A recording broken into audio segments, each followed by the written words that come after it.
What's going on, everybody? Sam Shapiro back here with more of your Heat latest on FanArc. Tons to dive into regarding this game against the Atlanta Hawks last night. A really close nail biter, but Miami not able to get in the win column as they fall short 119 to 118. We're going to break down that game for you. But before we do that, don't forget to drop a like on this video. And of course, subscribe to our channel for great daily content, all pertaining to your Miami Heat right here, Monday through Friday. Such a tough loss, although it's just the preseason. Miami dropping this game to the Hawks, falling to 0-5 in preseason play on the road, 119-118 last night against the Atlanta Hawks. And quite honestly, this game was kind of disappointing to watch from the grand scheme of things. A lot of Miami's team really not able to play well. I'm going to dive into the sloppy play just really from a team standpoint overall, but a lot of the players looked lost. It took a while for a ton of players on the team really to get going, especially Jaime Jaquez Jr., Norman Powell, despite having a solid game, couldn't really shoot the ball pretty efficiently, and Kel'el Ware, who's been averaging 23 points per game roughly over the last 3 games prior to this one, couldn't really get going in this game either. So it was just, considering how close it was, going into overtime at 102 apiece, and then really having the upper hand, being up by 2 scores with less than a minute to go, and then getting in foul trouble, giving Atlanta the opportunity to stay in the game, and then really, quite honestly, blowing it on the last 3 possessions of the game was really a hard thing to watch, especially as a Miami Heat fan. So it's definitely a really frustrating thing to see. Although, again, it's the preseason. It doesn't really matter, but it was nice to see Miami's players, or at least a lot of the players under 2-way contracts or exhibition 10 deals right now, trying to really make a statement. I'm going to get into that a little bit more in this episode as well.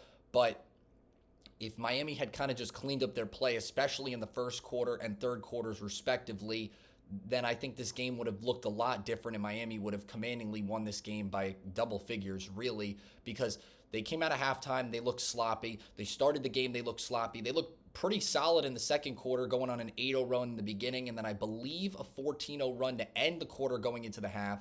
And I feel like this is a little bit of a commonality we've seen over this preseason, where Miami heats up in the second quarter, then they come out of the halftime break, and then they just completely slow down again. So I feel like that was kind of reminiscent of what we saw again tonight.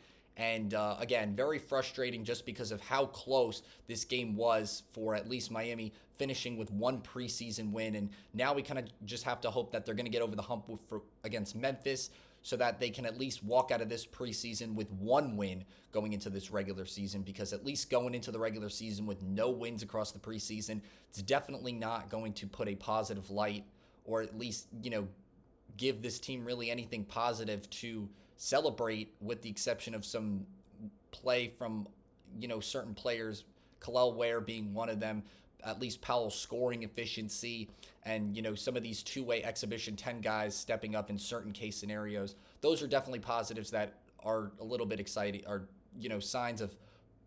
signs for Miami to really be excited about going into the season. But coming off 6 straight losses, again, they don't really mean anything in the grand scheme of things, but definitely doesn't put a positive taste in the team's mouth to, it doesn't really put a positive taste in the team's, corner going into the play that's really going to matter this upcoming season. But now, one takeaway that was honestly kind of concerning as of tonight was Bam Adebayo suffering a right knee contusion in the third quarter. He left and didn't return. And as far as I'm concerned, I haven't seen any reports of a potential timeline of him maybe missing the regular season. I would imagine he's going to be out for the rest of the preseason now, which I'm hoping that is the case, even if he is feeling healthy, because we've already got Tyler Herro out. And quite honestly, how the play of this preseason has been going so far is enough of an indication that Miami should try to preserve their other cornerstone franchise player, arguably the best player in this lineup, out of play that doesn't really mean anything in the grand scheme of things.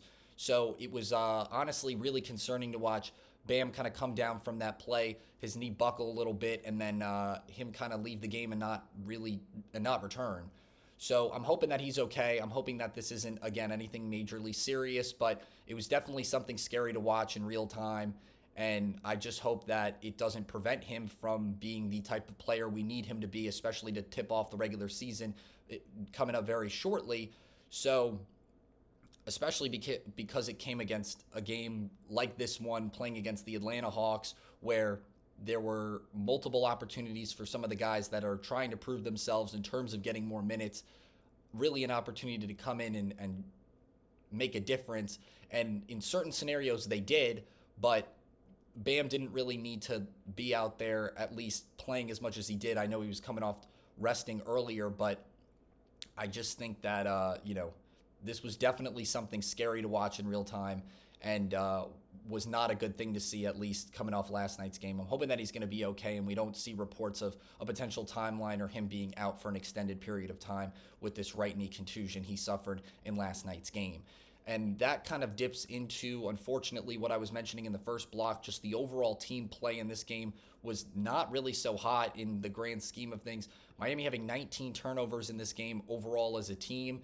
And a lot of the superstars that Miami kind of relies on to score didn't really shoot very efficiently. Bam, the first one, 4 of 11 before he left the game. Norman Powell, 4 of 14, despite dropping 17 points in this game. But he also had 5 of those 19 turnovers. And then Kel'el Ware, a low 6 points compared to his last 3 games where he'd been averaging more than 20 plus. Granted, he did have 11 rebounds, but he shot 3 of 7, which, I mean, I'm kind of glad he wasn't taking as many shots as Powell and Adebayo. And Wiggins also not shooting very well again in this game. 3 of 11 and 6 points in 24 minutes of play. I mean, the shooting overall was pretty dang sloppy, and the team really shot 39% from the field in this game. So when you look at that, I mean, again, this is all the preseason, and we shouldn't be, shaken just yet, but this is a Miami team that we want to see play fast, and we want to see gel well together.